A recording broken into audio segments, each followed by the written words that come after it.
สวัสดีครับเพื่อนๆชาว YouTube ครับเราพบกันอีกแล้วนะครับในช่องบอนไซที่ชื่อว่าบอนไซแก้วเป็ดริ้วนะครับผมแก้วเป็ดริ้วนะครับตอนนี้ผมกำลังเก็บเม็ดเทียนทะเลเพื่อที่เอาไปเพาะเม็ดนะครับเพราะว่าเพื่อนๆอยากรู้ว่าผมจะต้องเก็บเม็ดแบบไหนแล้ววิธีการเพาะเม็ดเทียนทะเลเพาะยังไงต้องใช้อะไรเพาะนะครับดูยังไงว่าเม็ดแก่แล้วใช้เพาะได้แล้วครับผมเรามาดูว่าเม็ดเทียนทะเลแก่จะเป็นยังไงครับเม็ดเทียนทะเลทั่วไปปกติเลยครับเวลาเทียนทะเลมีดอกเนี่ยเห็นดอกเขาไหมครับเนี่ยเวลาเทียนทะเลมีดอกปุ๊บพอดอกร่วงก็พอดอกร่วงไปนะครับเขาก็จะเกิดเป็นเม็ดนี่ฮะเม็ดนะครับถ้าเม็ดยังสีเขียวๆอยู่มันก็ยังอ่อนอยู่นะครับเราต้องรอจนฝ่าเม็ดที่เริ่มแก่นี่ครับเม็ดเริ่มแก่จะเป็นอย่างนี้ครับเนี่ยเห็นไหมครับเนี่ยนะครับเดี๋ยวผมจะให้ดูใกล้ๆนะครับนะฮะมันจะเขี่ยดูนะฮะเนี่ยถ้าเขาแก่จริงๆปุ๊บเนี่ยเราเขี่ยเนี่ยนะเนี่ยนี่ครับเนี่ยนี่คือเม็ดเทียนทะเลนี่ครับดอกเดียวเนี่ยครับสามารถ1 2 3โอ้โหได้เป็น10นะครับเดี๋ยววิธีการง่ายๆครับถ้าเราเก็บเม็ดที่แก่แล้วเนี่ยมันง่ายมากเลยครับเดี๋ยวผมจะให้ดูง่ายๆเลยครับ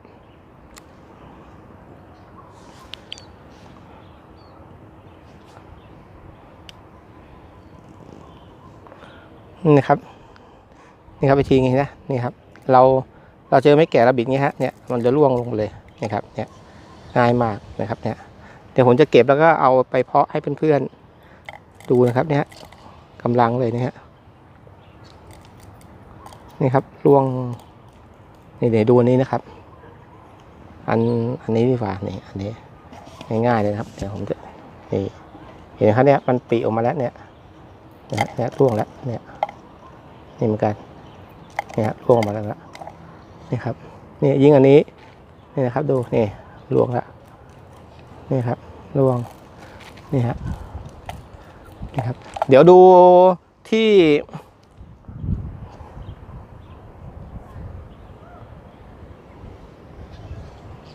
นี่นะครับนี่ฮะเห็นไหมฮะร่วงเลยอันนี้นี่ครับเนี่ยอย่างเงี้ยครับเนี่ยพร้อมเนี่ยฮะเลยร่วงฮะเนี่ยฮะเนี่ยกระเด็นออกมาเลยร่วงเนี่ยร่วงหมดเลยนะครับเนี่ยฮะเนี่ยเวลาเขาพร้อมเต็มที่นะครับจะเป็นอย่างนี้ครับเนี่ยโดนนิดหน่อยก็ร่วงแล้วเนี่ยครับบางทีผมก็โรยไว้ก้นตามกระถางนะครับบางทีผมจะโรยไว้ตามกระถางนะครับโอ้เยอะไปหมดเลยนี่ครับก็ให้เพื่อนๆรู้ว่าวิธีการเพาะนะครับเพื่อนมือใหม่บางท่านนะครับอยากจะเล่นเทียนทะเลที่ต้นเล็กๆนะครับเอามาดัดน่ารักใส่กระถางเล็กๆน่ารักนะครับใช้เทียนเพาะเม็ดก็ทำได้นะครับไม่ต้องใช้ต้นใหญ่ก็ทำเทียนทะเลสวยๆได้เหมือนกันนะครับเดี๋ยวเราไปดูที่ผมโรยไว้ก้นตามกระถางนะครับว่าเป็นยังไงครับนี่ครับเห็นไหมฮะนี่คือที่พอเม็ดมันแก่แล้วโรยไว้ในกระถางนะครับเนี่ยฮะเดี๋ยวเราค่อยมาเก็บออกทีหลังนะครับนี่ฮะนี่ครับเยอะมากนะครับเยอะไปหมดเลยนะครับ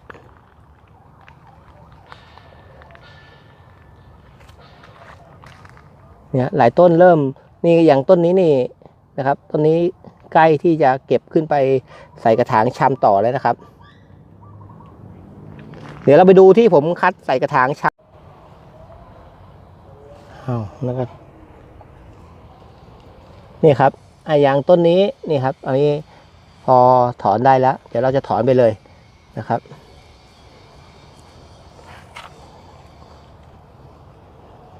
เดี๋ยวเราจะถอนไปเลยนะครับเดี๋ยวเราจะถอนไปปลูกในกระถางเลยนะครับนี่ฮะนี่ครับรากยาวเลยนะครับนี่ฮะ1 ต้นเลยนะครับเดี๋ยวเราไปดูที่ปลูกแล้วนะครับที่ปลูกในกระถางแล้วนี่ครับอันนี้คือนะครับเนี่ยที่เรา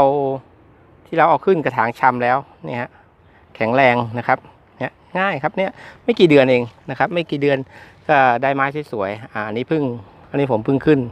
กระถางเนี่ยนะเนี่ยเราตั้งไว้ที่ชื้นๆเนี่ยออกรากออกก้นกระถางเลยเห็นไหมฮะเนี่ยนี่ครับนี่ครับสำหรับมือใหม่นะครับ ที่อยากจะแล้วลองเล่นเทียนทะเลดูนะครับ อยากลองเล่นเทียนทะเลดูนะครับก็เหมือนกันนะครับนี่นะฮะนี่ก็เหมือนกันนะครับ นี่ก็เก็บเม็ดแล้วก็โรยนะครับโรยไว้นะครับ พอถึงได้ที่ได้อะไรแล้วก็ พอต้นกล้าได้พอประมาณแยกได้นะครับ แข็งแรงแล้วเราสามารถแยกได้เราก็แยกใส่กระถางเพาะชำอีกต่อไปนะครับนี่ฮะนี่ครับง่ายๆนะครับเดี๋ยววันนี้ผมจะพาเพื่อนๆทำพร้อมๆกันนะครับ อันนี้ต้นครับผมอันนี้ต้นที่เราดึงมาเมื่อกี้นี่ฮะเราเอามาใส่กระถางชำอย่างนี้ครับเนี่ยแล้วก็อยู่ในร่มก่อนนะครับอยู่ในร่มก่อนนะครับแล้วก็หมั่นลด B1 นะครับนี่ฮะหมั่นลด B1 นะครับพอ3 เดือนก็เริ่มเข้ารวดได้แล้วเข้ารวดเป็นทรงเป็นลีลาเราจะเอาลีลาไหนแล้วครับแล้วก็เข้าอยากได้ตกกระถางก็ทำได้ใครอยากเอาไปก่อหินก็ทำได้นะครับอันนี้เรามาดูวัสดุที่เราเตรียมวันนี้เอาแบบรวดเร็วเลยนะครับง่ายๆเลยวัสดุที่เตรียมคือมีตะกร้านะครับผมจะใช้ตะกร้านะครับเห็นไหมผมใช้ตะกร้าตะแกรงที่มันมีรูเล็กๆแล้วก็ผมก็เอามะพร้าวสับนะครับมะพร้าวสับนาโมลองไปชั้นล่างก้นกระถางนะครับแล้วก็ผมก็จะมีขุยมะพร้าวนี่ฮะผมก็จะมีขุยมะพร้าวนะครับนี่ครับขุยมะพร้าวนะครับแล้วก็ที่ขาดไม่ได้เลยก็คือทรายก่อสร้างครับเนี่ยทรายก่อสร้างนะครับผมจะเอา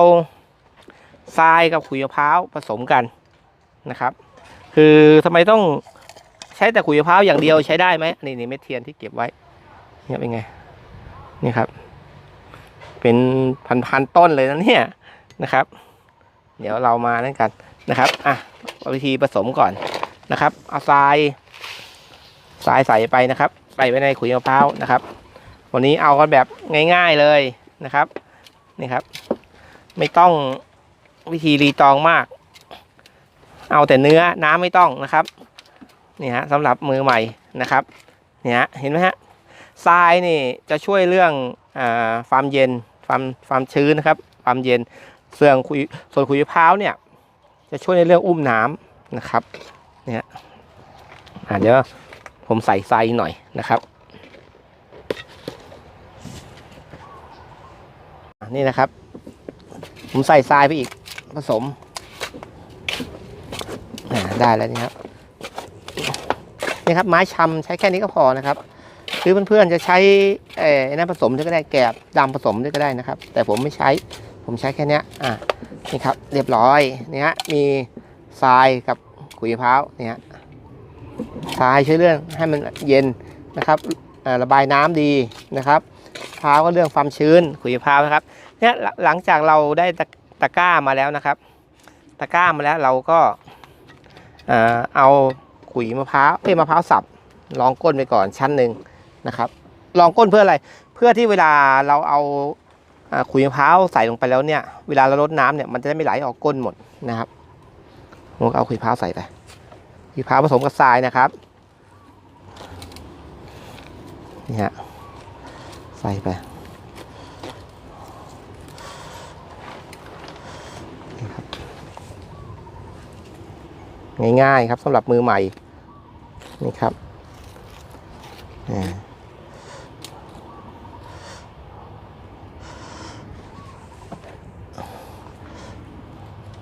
พอแล้วผมพอแค่นี้แล้วนี่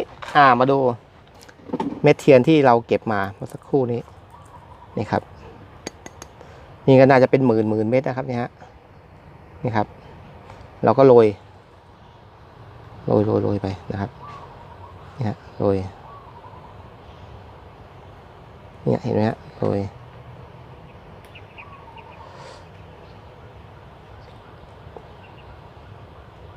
นี่ก็เยอะเลยนะครับเนี่ยเราแตกมันในบานไปหมดนะครับเยอะไปหมดเลยนะครับเนี่ยแค่นี้ก็ได้ละโรยมันจะเหมือนเม็ดพริกนะครับเม็ดมะเขือเม็ดพริกนี่แหละครับโอ้บานแล้วเพียบเลยนี่ก็เป็นหลายร้อยต้นแล้วนะเนี่ยครับเนี่ยถ้าเพื่อนๆท คือพื้นที่ที่ท่านอยู่ที่เพื่อนๆอาศัยอยู่เป็นคอนโดหรือว่าเป็นไม่มีพื้นที่ที่จะเลี้ยงไม้ต้นใหญ่นะครับเราก็ใช้แบบนี้ครับทำเป็นไม้จิ๋วเลี้ยงให้มันมีความสุขสนุกได้นะครับเสร็จแล้วก็เอาที่เราผสมเมื่อกี้ครับขุยพร้าวนั่นหน่อยนะครับกบๆหน่อยนะครับได้ไม่ปิวหรือว่าพวกมดจะได้ไม่มาขนไปนะครับนี่ฮะเดี๋ยวเขาแทงขึ้นมาเองนี่ครับง่ายๆครับคือเราทำไม่ต้องทำเป็นให้มันเรื่องยุ่งเรื่องเยอะนะครับเนี่ยแบบง่ายๆเลยนี่ครับอย่างเงี้ย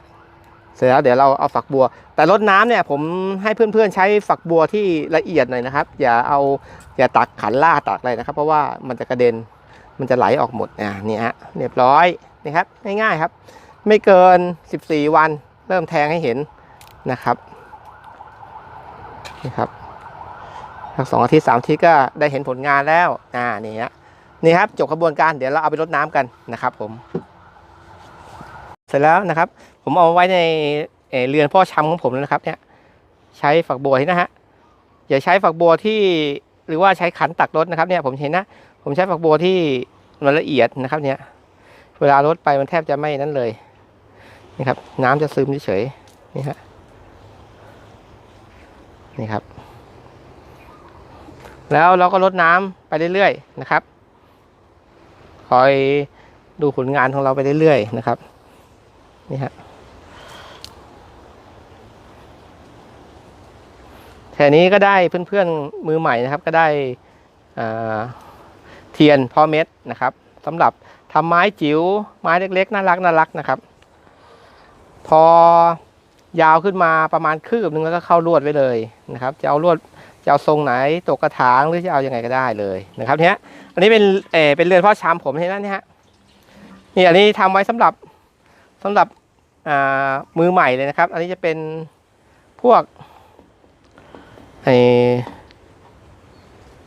หมากเมเปิลนะครับเพมหน้าโพไต้หวันนะครับแล้วก็หรือว่าปอไต้หวันโพฮาวายอะไรก็ทำมาเยอะมากครับทำไว้นะครับเผื่อมือใหม่นะครับมาอยากจะได้แบ่งปันนะครับทำไว้นะครับจบง่ายๆนะครับเดี๋ยวเจอกันคลิปต่อไปนะครับเดี๋ยวผมจะทำเพื่อนๆแนะนำมานะครับแนะนำมาในช่อง YouTube ว่าในคอมเมนต์ว่าให้ทำวิธีการควบแน่นสนนะครับควบแน่นสนคือปักชำแล้วก็ควบแน่นนะครับเดี๋ยวอีกคลิปหน้านะครับผมจะทำให้ดูนะครับสำหรับวันนี้ขอบคุณเพื่อนๆนะครับที่แนะนำมีเพื่อนๆอยากรู้วิธีการคัดเม็ดเทียนทะเลแล้วก็เพาะเม็ดเทียนทะเลนะครับเพื่อที่จะไปทำเป็นไม้จิ๋วนะครับสำหรับวันนี้ขอบคุณเพื่อนๆทุกท่านมากนะครับสุดท้ายนี้อย่าลืม Subscribe กดไลค์กดแชร์ให้ผมด้วยนะครับสำหรับวันนี้ขอบคุณมากครับสวัสดีครับ